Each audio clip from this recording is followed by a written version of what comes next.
3 attractive qualities of a older man. அதை நம்ம இந்த வீடியோவில் பார்க்க போகிறோம். கைஸ் நல்லா தெரிஞ்சுக்கோங்க. நாம் எல்லாருமே ஒரு ஸ்டேஜில் பாயாக இருந்திருப்போம். பாய் மீன்ஸ் ஒரு ஏஜ் இருக்கும், ஒரு 17 to 20 வச்சுக்கோம். அந்த ஏஜில் என்னன்னா நமக்கு லைஃப்பை பற்றி ஒன்றும் தெரியாது, ரியாலிட்டினா என்னன்னே தெரியாது. ஸோ நமக்கு பேச தெரியாது, பழக தெரியாது, பிஹேவியர் தப்பாக இருக்கும், கிரிஞ்சாக பண்ணிக்கிட்டு இருப்போம். ஓகேவா? ஸோ இப்போ என்ன ஆகும்னா இதனால் வந்து அப்படின்னா லைஃப்பில் சரிப்படி வாங்குவோம், பொண்ணுகிட்ட சரிப்படி வாங்குவோம். கம்ப்ளீட்லி அந்த ஏஜில் குத்துவாங்கிறது மட்டுமே நம்மளோட வேலையாக இருக்கும். பார்த்துக்கிட்டு இருந்தா எங்கனாலேயே தாங்க முடியல.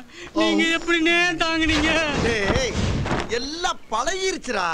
பட் லேட்டர் என்ன ஆகும்னா நமக்கு ஏஜ் ஆக ஆரம்பிக்கும். ஸோ ஏஜ் ஆக என்ன ஆகும்னா நம்மளோட எல்லா மிஸ்டேக்ஸையும் நம்ம திருத்த ஆரம்பிப்போம். நெகட்டிவ் கேரக்டர்ஸ் எல்லாமே கொஞ்சம் கொஞ்சமாக பாசிட்டிவாக மாற ஆரம்பிச்சுட்டே இருக்கும். இப்படி 30 ஆகும், 35+ ஆகும். இப்படி ஆக ஒன்று ஒரு 35+ நம்ம வந்த பிறகு என்ன ஆகும்னா நம்மளோட நெகட்டிவ் கேரக்டர்ஸ் எல்லாமே தப்பை சரி பண்ணி நம்ம எல்லாமே பாசிட்டிவாக வச்சிருப்போம். ஸோ 35+ அந்த ஓல்டர் மேன் அந்த ஸ்டேஜ் வந்த பிறகு நம்மகிட்ட மோஸ்ட்லி எல்லாமே பாசிட்டிவ் கேரக்டர்ஸாக இருக்கும். ஓகே, ஸோ இது எல்லாமே பொண்ணுங்களுக்கு ரொம்ப அட்ராக்டிவாக இருக்கும் ஓல்டர் மேனோட இந்த கேரக்டர்ஸ். பட் இதில் ஸ்பெஷலாக 3 கேரக்டர்ஸ் வந்து எப்படின்னா பொண்ணுங்களுக்கு ரொம்ப பிடிக்கும். அதுதான் டுடே டாபிக். ஓல்டர் மேனோட ஃபஸ்ட்டு அட்ராக்டிவ் குவாலிட்டி என்ன தெரியுமா? மெச்சூரிட்டி. கைஸ் அண்டர்ஸ்டாண்ட் பண்ணிக்கோங்க. ஒரு ஓல்டர் மேனுக்கு நிறைய அட்ராக்டிவ் குவாலிட்டிஸ் இருக்கலாம், பட் அதில் நம்பர் 1 எப்பயுமே மெச்சூரிட்டியாக தான் இருக்கும். ஏன் அப்படி நல்லா தெரிஞ்சுக்கோங்க. பொண்ணுங்க மோஸ்ட்லி ஏன் யங் பாய்ஸை வந்து அவங்களுக்கு பிடிக்கல அப்படின்னா because most of the young boys எல்லாருமே ரொம்ப இம்மெச்சூர்டாக பிஹேவ் பண்ணுவாங்க. புரியுது அவங்களுக்கு? அவங்களோட ஆக்ஷன், பிஹேவியர் எல்லாமே ஒரு மென்னோட மெச்சூரிட்டி பற்றி பேசினா தனி டாபிக். ஸோ இந்த வீடியோவில் ஜஸ்ட்டு பொண்ணுங்க பேசிஸில் மட்டும் நான் சொல்கிறேன், சரியா? இப்போ பொண்ணுங்க பேசிஸில் பசங்களாம் வந்து எப்படி இம்மெச்சூர்டாக இருப்பாங்கன்னா, இப்போ ரீசெண்டாக வந்து எப்படின்னா எனக்கு வந்து ஒரு கன்சல்டேஷன் கிளைண்ட் வந்தாங்க, சரியா? அவர் வந்து எப்படின்னா அவங்க பார்ட்னரை ஒரு க்ரஷை வந்து இம்ப்ரெஸ் பண்ணுறதுக்கு என்னென்ன பண்ணாங்கன்னு சொல்லி என்கிட்ட சொன்னாங்க, சரியா? ஃபஸ்ட்டு வந்து இம்ப்ரெஸ் பண்ணுறதுக்கு என்ன பண்ணாங்க அப்படின்னா அந்த பொண்ணோட பேர் வந்து இப்போ பிரியான்னு வச்சுக்கோங்க. அந்த பிரியான்னு எழுதிட்டு P for pretty, R for I for Y ஃபார்னு போட்டு எல்லாமே அவங்க டேலண்டட், பியூட்டிஃபுல், அழகு அப்படிங்கிற மாதிரி அனுப்பிச்சாங்களாம். ஓகே, அந்த பொண்ணு பார்த்துட்டு ஏன்டா இப்படிலாம் பண்ணுற, கிரிஞ்சாக பண்ணுற அப்படின்னு சொல்லி கக்குறாங்களாம். அதுக்கப்புறம் இல்லை ஏதாவது பண்ணி இந்த பொண்ணை இம்ப்ரெஸ் பண்ணுன்னு சொல்லிட்டு திரும்ப என் தலைவன் என்ன பண்ணிட்டாங்கன்னா லவ் லெட்டர் எழுத ஆரம்பிச்சிட்டாங்களாம். அதுவும் எப்படின்னா வானமே நீ நிலா, ஓகே, நிலாவுக்கும் உனக்கும் தான் காம்படிஷன், பூமியே உனக்கு கால் கடியில் அப்படின்னு சொல்லி கண்டிப்பாக என் தலைவன் தமிழ் பட சிவா மாதிரி லவ் லெட்டர் எழுதி வச்சிருக்காப்புல.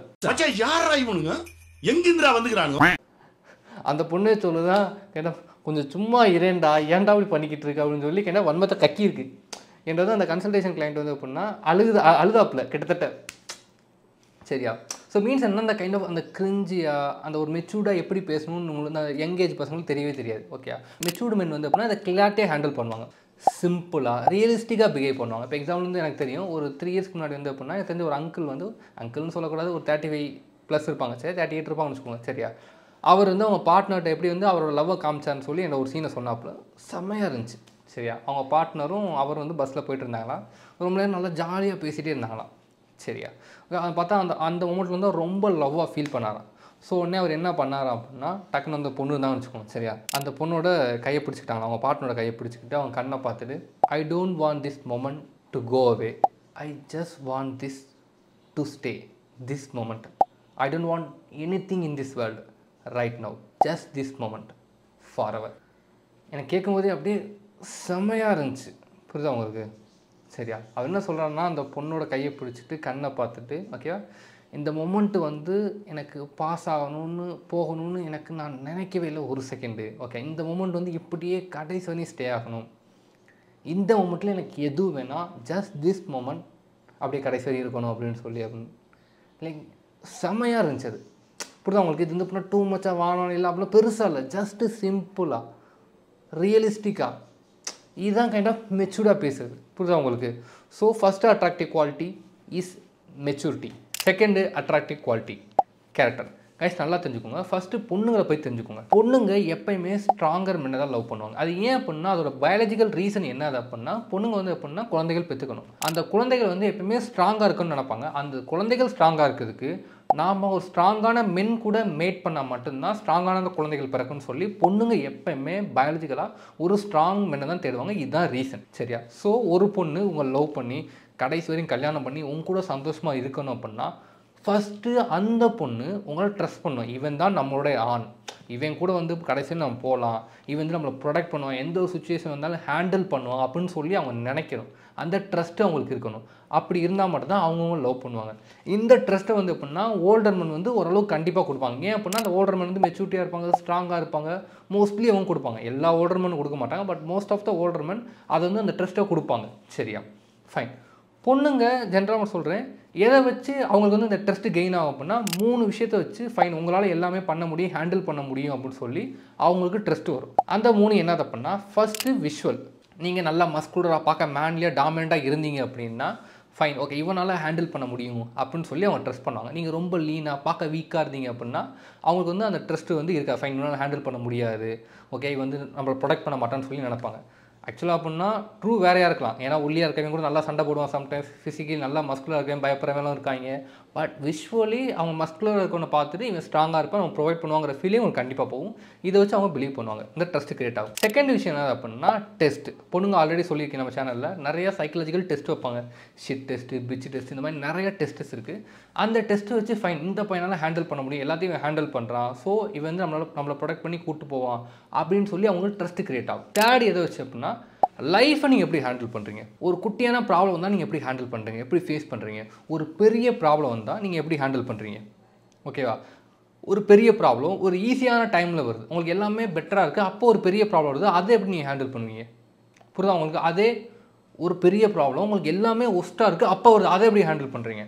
இது எதுவுமே நல்லா தெரிஞ்சுக்கோங்க. அவங்க கான்ஷியஸாக இந்த ஃபீலிங் எதுவுமே இருக்காது, பட் சப்கான்ஷியஸாக அவங்க எல்லாத்தையுமே அவங்க நோட் பண்ணுவாங்க. நோட் பண்ணிட்டு ஃபைன் இந்த பையனால் எல்லாமே முடியுது, இவன் வந்து அப்படின்னா இவன் தான் எல்லாமே கரெக்டாக இருந்துச்சு அப்படின்னா இவன் தான் நமக்குரிய ஆண், இவனால் கடைசி நம்மளை ப்ரொடெக்ட் பண்ணி கடைசி கூட்டு போக முடியும், ஃபைன் இவன் லவ் பண்ணுவோம், கடைசி இவன் கூட இருப்போம்னு சொல்லி இருப்பாங்க. அந்த ட்ரஸ்ட் இல்லை அப்படின்னா அப்படியே விட்டு போயிடுவாங்க. புரிஞ்சா. Third attractive quality ownership. Guys நல்லா தெரிஞ்சுக்கோங்க, ஒரு பொண்ணுகிட்ட பேசும்போதும் பிஹேவ் பண்ணும்போதும் பழகும்போதும் ஈவன் ரிலேஷன்ஷிப்பில் இருக்கும்போதும் அந்த பொண்ணு வந்து என்னுடைய ப்ராப்பர்ட்டி அப்படின்னு அந்த ஃபீலிங் ஓனர்ஷிப் எடுத்து பிஹேவ் பண்ணுறது இருக்குல்ல, ஓகேவா, அது ஃபார் மீ இருக்கலே one of the most attractive quality. சரி, நான் கிளாரிட்டியாக சொல்லேன், மெச்சூரிட்டி நல்ல அட்ராக்டிவ் குவாலிட்டி தான், பட் இந்த அட்ராக்டிவ் குவாலிட்டி வந்து எப்படின்னா சரியான அட்ராக்ஷனை கொடுக்கும். ஓகேவா, இப்போ அண்டர்ஸ்டாண்ட் பண்ணிக்கோங்க, ஒரு 70 to 20 ஏஜில் ஒரு பையன் வந்து ஒரு பொண்ணை எப்படி அப்ரோச் பண்ணுவான் அப்படின்னா அந்த பொண்ணுக்கு வந்து என்னை பிடிக்குமா பிடிக்காதா, பேசுவாளா மாட்டாளா, போனோம்னா ரிஜெக்ட் பண்ணி செருப்பால் அடிச்சிருவாளோ அப்படின்னு சொல்லி ஒரு பயந்துக்கிட்டு ஒரு டவுட்டில் அப்படியே இருப்போம். புரிஞ்சாங்க. ஈவன் ரிலேஷன்ஷிப்பில் இருந்தால் கூட அந்த பசங்க அப்படின்னா ஒரு பொண்ணை வந்து கம்ப்ளீட் அந்த கண்ட்ரோல் எடுக்க மாட்டாங்க, கம்ப்ளீட் அந்த ஒரு டாமினேட்டாக பிஹேவ் பண்ண மாட்டாங்க. டாக்ஸிக்காக சொல்ல, பட் ஜென்ரலாக ஒரு டாமினேட்டாக அந்த ரொம்ப அது இருக்காது. புரியுதா உங்களுக்கு. பட் இந்த ஓனர்ஷிப்புங்கிற அந்த குவாலிட்டி இருக்குல்ல, ஓகே, புதுசாக ஒரு நல்ல ஒரு ஸ்ட்ராங்கான ஒரு பொண்ணை பேசும்போது முதல் கொண்டு அந்த ஓனர்ஷிப் குவாலிட்டினா எப்படி இருக்குது அப்படின்னா இந்த பொண்ணு தானே கைண்ட் ஆஃப் டெஃபினெட்லி வந்து என் மேலே அட்ராக்ட் ஆவா, ஓகே டெஃபினெட்லி வந்து எனக்கு லவ் பண்ணுவா, ஓகேவா, definitely she will be my wife, she will be my property அப்படிங்கிற அந்த ஓனர்ஷிப் எடுத்து அப்ரோச் பண்ணுவாங்க. அதான் கம்ப்ளீட் அந்த ஓனர்ஷிப் மென்டாலிட்டி. இப்போ நல்ல உங்களுக்கு ஒரு எக்ஸாம்பிள் சொன்னோம் அப்படின்னா அர்ஜுன் ரெட்டியில் வந்து எப்படின்னா ஐ திங்க் 2வது மொமெண்ட்டோ 3ஆம் மொமெண்ட்டோ அந்த பொண்ணை வந்து அப்போ தான் பேச போவேன்னு நினைக்கிறேன். அந்த பொண்ணை பெருசாக பேசியிருக்க மாட்டான், பெருசாக பழகிருக்க மாட்டான், டேரெக்டாக கிஸ் பண்ணுவேன். புரியுதா உங்களுக்கு. இதுதான் ஓனர்ஷிப் எடுக்கிறது. பிகாஸ் அவளுக்கு வந்து அவள் வந்து என்னை கண்டிப்பாக லவ் பண்ணுவா, என்னது கண்டிப்பாக இருப்பான்னு சொல்லி அந்த ஓனர்ஷிப் எடுத்து கிஸ் பண்ணுறது. ஈவன் ரிலேஷன்ஷிப்பில் இருந்தால் கூட ஒரு நல்லா லவ் பண்ணுவாங்க, ஒய்ஃப் எல்லாம் okay, but still she is my property, அந்த பொண்ணு வந்து என்னுடைய ப்ராப்பர்ட்டி அப்படிங்கிற அந்த ஓனர்ஷிப் எடுத்து பிஹேவ் பண்ணுறது. புரியுதா உங்களுக்கு. இதுதான் டாப் அட்ராக்டிவ் கேரக்டர். புரிஞ்சுக்கோங்க. இப்போ வந்து அப்படின்னா எக்ஸ்பிளைன் பண்ணுறதுனா இங்கே வந்து 2 விஷயம் நடக்கும். ஒன்று வந்து அப்படின்னா ப்ரோ பொண்ணுங்க வந்து ப்ராப்பர்ட்டிங்கிற மாதிரி பேசிட்டீங்க, ஈக்குவாலிட்டி மிஸ் ஆகுது, பொலிட்டிக்கலி இன்கரெக்டாக பண்ணுவாங்க, டென்ஷன் ஆயிராங்க. இதை கேட்டு எரிச்ச வருது. சரி, அவங்களுக்கு ரியாலிட்டியும் தெரியாது, ஒரு மயிரும் தெரியாது, வந்து தூக்கிட்டு வந்துடுவாங்க பொலிட்டிக்கலி கரெக்டு, பொண்ணு வந்து நீங்கள் ப்ராப்பர்ட்டின்னு பேசிட்டீங்க, யார் ஈக்குவாலிட்டி கொடுக்கல அப்படின்னு சொல்லி. இவங்க சொல்கிற மாதிரி ஒரு பையன் வந்து அந்த ஓனர்ஷிப் எடுக்கலை, ரொம்ப சாஃப்டாக இருக்கான், நல்லவனாக இருக்கான், அந்த 100% ஈக்குவாலிட்டி கொடுக்குறான், ஃப்ரீடம் கொடுக்குறான்னா செருப்பால் அடிவாங்குவாங்க ரிலேஷன்ஷிப்பில். புரியுதா உங்களுக்கு. இப்போ ரீசெண்டாக வந்து ஒரு விஷயம் நடந்துச்சு, மேபி ஒரு நாள் எக்ஸ்பிளைன் பண்ண டீட்டெயில்டாக. ஃபுட்பால் பிளேயர் காக்கா இருக்கா பிளேயில், அவருக்கு வந்து எப்படின்னா டைவர்ஸ் ஆகிடுச்சு முன்னாடி, ஐ திங்க் 10 years பேக். சரியா. இப்போ வந்து அவங்க ஒய்ஃப் வந்து என்ன சொல்கிறாங்க அப்படின்னா ஏன் வந்து அவங்க காக்கா வந்து டைவர்ஸ் பண்ணேன் அப்படின்னு சொல்லி ரீசன் சொல்கிறாங்க. என்ன ரீசன் சொல்கிறாங்கன்னா காக்கா வந்து எப்படின்னா என்னை வந்து நல்லா லவ் பண்ணார், கம்ப்ளீட் கேர் கொடுத்தாரு, 100% ரெஸ்பெக்ட் கொடுத்தாரு, என்னை ராணி மாதிரி ட்ரீட் பண்ணார், எல்லாமே பெர்ஃபெக்டாக பண்ணார், பட் சம்திங் ஏதோ மிஸ் ஆயிடுச்சு, ரிலேஷன்ஷிப் வந்து ஒரு ஸ்பார்க் இல்லை அப்படின்னு சொல்லிட்டு நான் வந்துட்டேன் அப்படிங்குது. எவ்வளோ கோவம் உங்களுக்கு. நல்லா ரெஸ்பெக்ட் கொடுத்தேங்கிறான், கேர் கொடுத்தேங்கிறான், ஓகேவா, ரெஸ்பெக்ட் எல்லாம் கொடுத்தான்.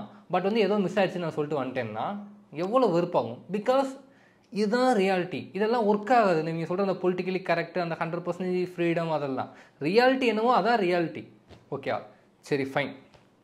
நெக்ஸ்ட் ஒரு ப்ராப்ளம் முடிஞ்சா, இன்னொரு ப்ராப்ளம் என்னதுன்னா, நான் வந்து எக்ஸாம்பிளுக்கு ஒரு அர்ஜுன் ரெட்டியை சொன்னேன். சரியா, உடனே பீப்புள் இதான் ஓனர்ஷிப்பா, நான் நாளைக்கு போய் ஒரு பொண்ணை பேசும்போது கிஸ் பண்ணுறேன்னு சொன்னீங்க அப்படின்னா செருப்பால் அடி வாங்குவீங்க. நல்லா தெரிஞ்சுக்கோங்க, அர்ஜுன் ரெட்டி சுச்சுவேஷனில் Arjun Reddy high value and அந்த பொண்ணுக்கும் பிடிச்சிருக்கு. ஓகே, அதோட அவன் வந்து ஓனர்ஷிப் எடுத்து பிஹேவ் பண்ணால அது ரொம்ப அட்ராக்டிவாக தெரிஞ்சிச்சு. சரியா, அதுக்காக நீங்கள் ஒரு ரோட்டில் போகிறீங்க, உங்களுக்கு சுத்தமாக அந்த பொண்ணுக்கு வந்து உங்கள் மேலே பெரிய இன்ட்ரெஸ்டே இல்லை, நீங்கள் போய் கிஸ் பண்ணி ஓனர்ஷிப் எடுத்து கிஸ் பண்ணிங்கன்னா புரட்டு குத்துவாங்க ரோட்டில், எல்லோரும் போட்டு புரட்டி எடுப்பாங்க. ஸோ ரியாலிட்டியை அண்டர்ஸ்டாண்ட் பண்ணிக்கோங்க. ஒரு பொண்ணுக்கு உங்கள் மேலே நல்ல இன்ட்ரெஸ்ட் இருக்கும்போது நீங்கள் ஓனர்ஷிப் எடுத்து பிஹேவ் பண்ணீங்க அப்படின்னா சரியாக அட்ராக்டிவாக தெரியுங்க. கைஸ், எனக்கு இப்போ பயமாக இருக்குது.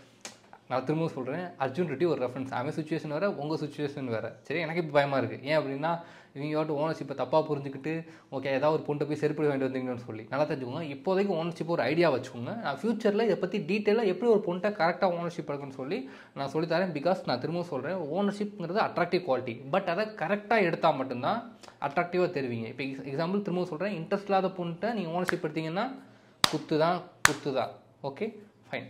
அடுத்து ஒரு பொண்ணு நம்ம ப்ராப்பர்ட்டின்னு சொல்கிறோங்கிறது அப்படின்னா, ஷீ இஸ் மை ப்ராப்பர்ட்டி அப்படிங்கிறது எப்படின்னா not in a negative way.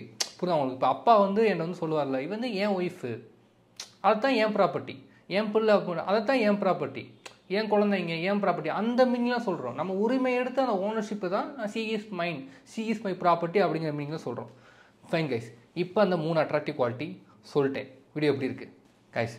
Next 2 வீக்ஸில் உங்களுக்கு ஒரு சர்ப்ரைஸ் வீடியோ இருக்குது. அதாவது இப்போ இன்ஸ்டாகிராமில் லவ்வை பற்றி பேசுகிறேன் அப்படின்னு சொல்லிட்டு ஒவ்வொருத்தரும் வாய்க்கு அந்த மாதிரி அடிச்சு விட்டுருக்காங்க. அதுவும் பெரிய ஃபாலோவர்ஸ் உள்ள பீப்புளே வந்து லவ்வை பற்றி என்னென்னமோ அடிச்சு விட்டுருக்காங்க. ஸோ அவங்கள ஃபுல்லாக ஒரு அடி அடித்து வன்மை வீடியோ ஒன்று ரிலீஸ் பண்ண போகிறோம்.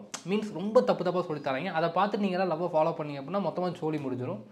ஸோ நெக்ஸ்ட் 2 வீக்ஸ்க்குள்ளே சர்ப்ரைஸ் வீடியோ ரெடியாக இருங்க. நம்ம லவ் குரு சேனல் வந்து உங்கள் மேரேஜ் அண்ட் ரிலேஷன்ஷிப் இஷ்யூஸை சால்வ் பண்ணுறதுக்காக okay phone consultation, personal coaching, இந்த மாதிரி சர்வீசஸ் அண்ட் சம் கோர்சஸும் கொடுக்குறோம். ஓகேவா, அது உங்களுக்கு வேணும்னு நினச்சிங்க அப்படின்னா கீழே டிஸ்கிரிப்ஷன் உள்ள நம்ம சேனலோட அஃபிஷியல் வெப்சைட் லிங்கை கிளிக் பண்ணி அந்த சர்வீசஸ் ஆர் கோர்சஸை வாங்கி உங்கள் ரிலேஷன்ஷிப்பில் ஹாப்பியாக சந்தோஷமாக இருங்க.